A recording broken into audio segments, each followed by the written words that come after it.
Okay, welcome everyone to another episode of the Intellectual Saviors of Wrestling with your host, the Master of the Brain Damage, Martin, and the one and only Sam H. This is the Smackdown review for the 16th of June, the final television before Money in the Bank this Sunday. So, kicking off the show. Yeah, we had a fatal four-way match, but not in the usual setup we see it. We had a participant from each team in the fatal four-way tag team match at Money in the Bank. Yeah. We had Big Cass versus Luke Gallows versus Aiden English versus Kofi Kingston. Yeah, this is a different spin on the match. There are a few people on commentary. Just a few. And a couple just walking around ringside. Yeah, a normal good high standard of wrestling. A few high-flying moves out the ring. Inevitably, a few incidents occurring outside. Yeah. Yeah, and I suppose slightly to your surprise, slightly not, considering he sort of technically the smallest guy in the match. Kofi picked up the victory for the New Day. Yeah, it's good that the tag champs have the momentum going into the pay-per-view.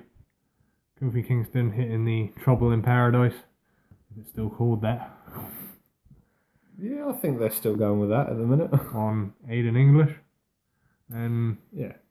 picking up the win for his team. Yeah.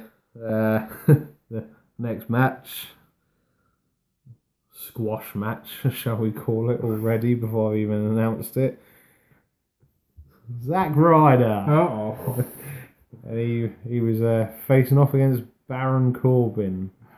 And we'll note as well, for some strange reason, for the second week on the trot, we had Dolph Ziggler on analysis commentary, or however you want to put it. And you see, every time Zack Ryder comes out, and I'm telling you, every single time, it's like, great, well, we know, he's done. Yeah, and he will not be shocked to know that Baron Corbin picked up the victory. Yeah, it's a very short match. Zack Ryder with not as much offense as he normally gets in. Yeah. And he took End of Days, and that was it. That's all she wrote. There's not much to say about this one. But we know it's leading into another match between Corbin and Ziggler at the Money in the Bank pay-per-view. Yeah. Hopefully this is the last one. We can but hope. I feel personally that this rivalry has dragged on a little bit longer than what it should have done. I think it should have ended at the last one. Yeah. I can agree with you on that one. Yeah. And moving on to the next match. This was set up through an interview. Yeah. With Renee. She was interviewing the club. And then the New Day come along and interrupted. Still celebrating a little bit from Kofi's victory. And AJ started flipping off about the Francesca number 2.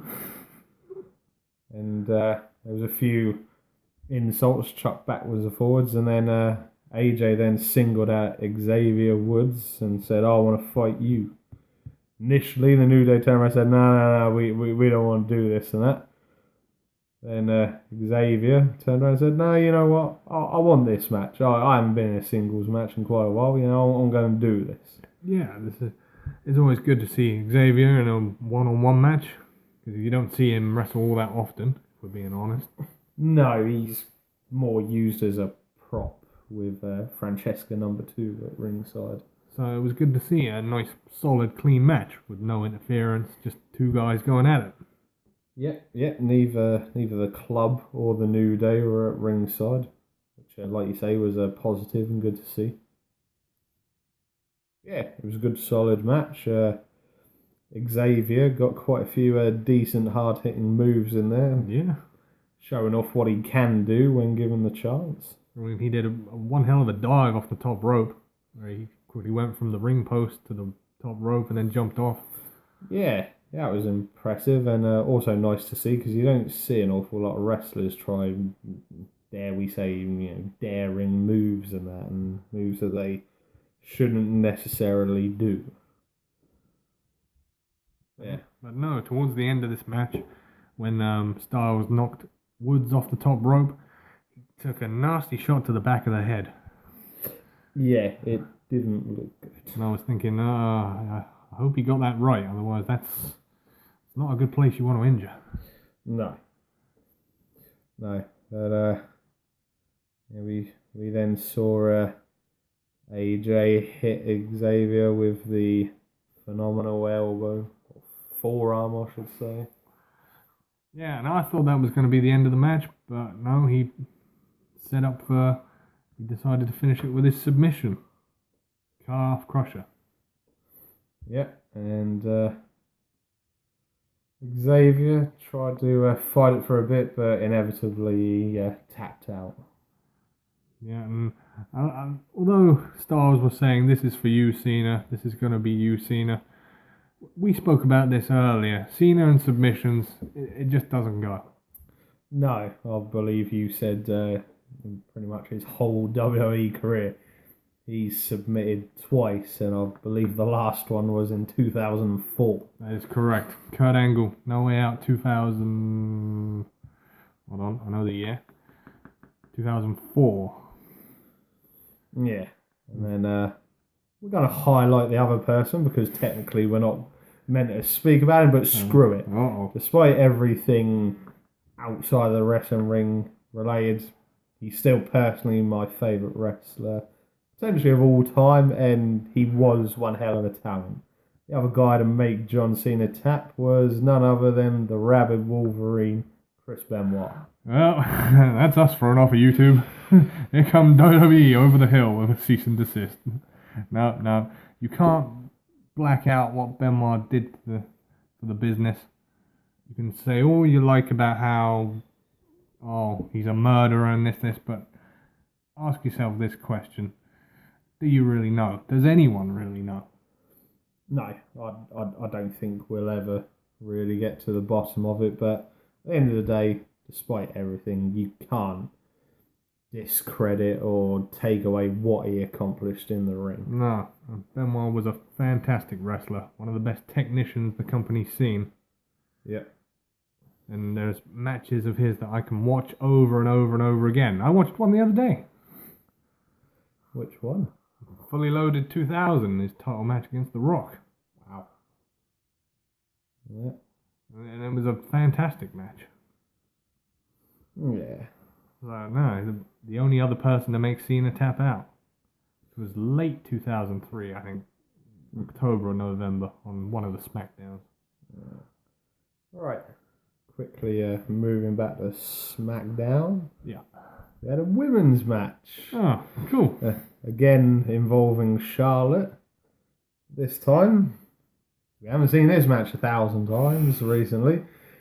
She was fighting Natalya. Oh, wow. Where do they keep getting the ideas for these matches? Charlotte and Natalya, yeah. Yeah. Match, as predictable, didn't go on for too long because despite the whole women's revolution and everything else, they still don't give the female wrestlers the times that they sometimes deserve in these matches. No, they do not. Shock horror. Another slight interference in this match. A little brawl broke out between Becky and Dana Brooke and sort of rolled into the ring, caused a bit of a distraction. Then Charlotte picked up the women's title and then chucked it towards Natalya. Tried playing dumb to the ref, saying, she's going to use the belt, Yeah. And then the ref took the belt off of Natalya. And then she came in with the dirty Ric Flair trick, taking her out by the back of her knee and then putting her in the figure 4 leg lock. Yeah, and then that turned into the figure 8.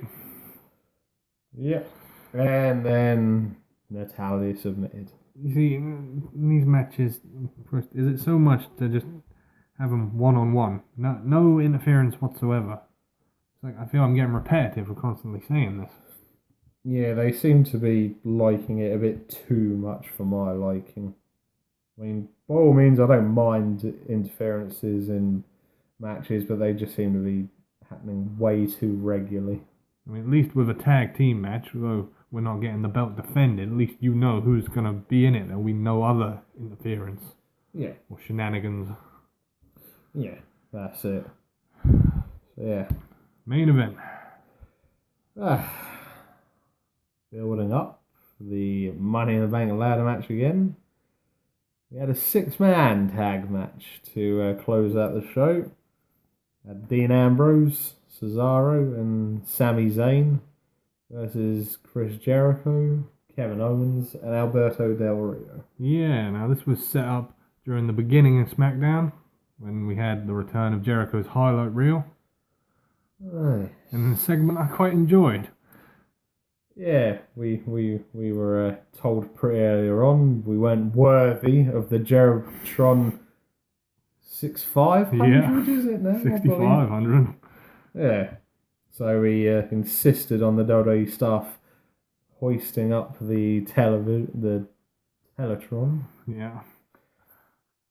And one thing I liked was Jericho spent, $20,000 on a carpet. Yeah. And you just knew. It wasn't going to last. And I believe Dean Ambrose come out with some coffee. Yeah.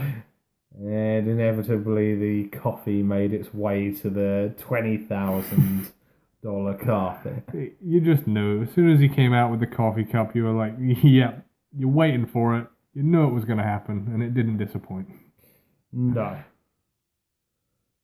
Yeah, moving on to the match. Good solid match, as you would expect from all the participants involved.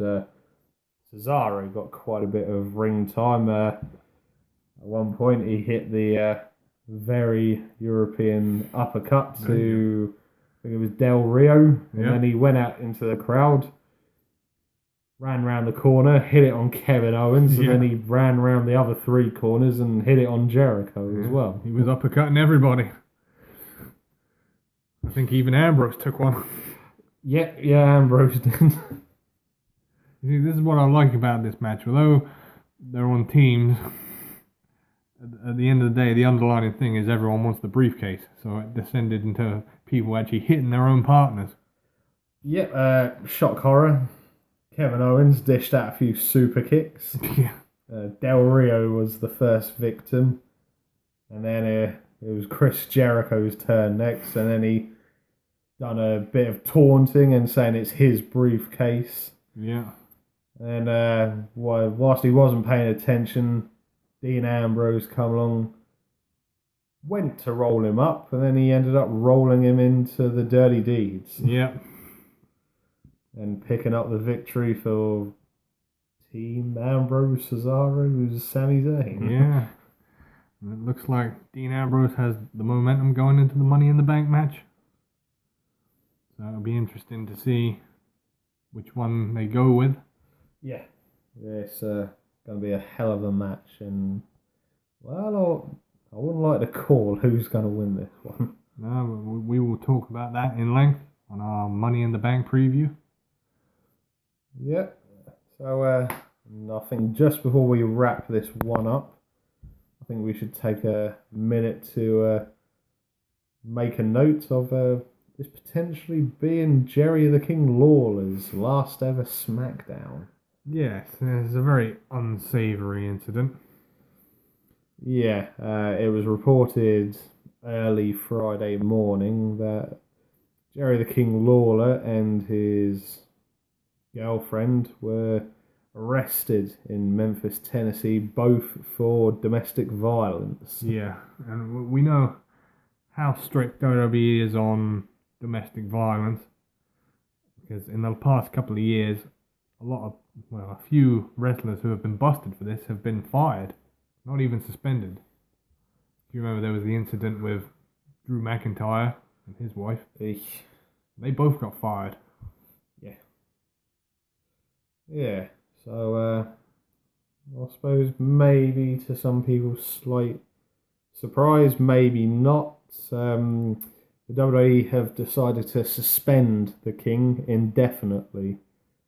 My guessing is that maybe there isn't too long to go on the King's contract, and they're just going to suspend him and then let his contract run out, and then just say to him, "Thanks for all your work, but goodbye." Yeah. You can see that either happening, or they're going to move him to a backstage role where you just don't see him. Yeah. Because they don't want the bad publicity. No, and well, I don't think they'd even move him down to NXT. No. Well, Triple H didn't want China being Googled because of her affairs in the porn industry. Yeah. So I don't think he's going to want King on commentary, knowing his children can Google him and find out that he's well, we don't know for sure, but the initial reports aren't good, to say the least. So it's going to be one of the last pillars of the bygone era. Easy, Mr. English. Because what with Jim Ross's retirement a few years ago, King was one of the last of the Attitude Era. Yeah, I mean, admittedly, he was more of an interview about them, but technically, the only one left is Michael Cole. Oh, God. The only one people didn't want hanging around. Yeah. But, I think that about wraps it up for the Smackdown review. Yep. On to the Money in the Bank one, which is coming up soon. So keep an eye out for that. And from your hosts, the Master of the Brain Damage, I've been Martin. and the one and only Sam H, we will see you on the next one.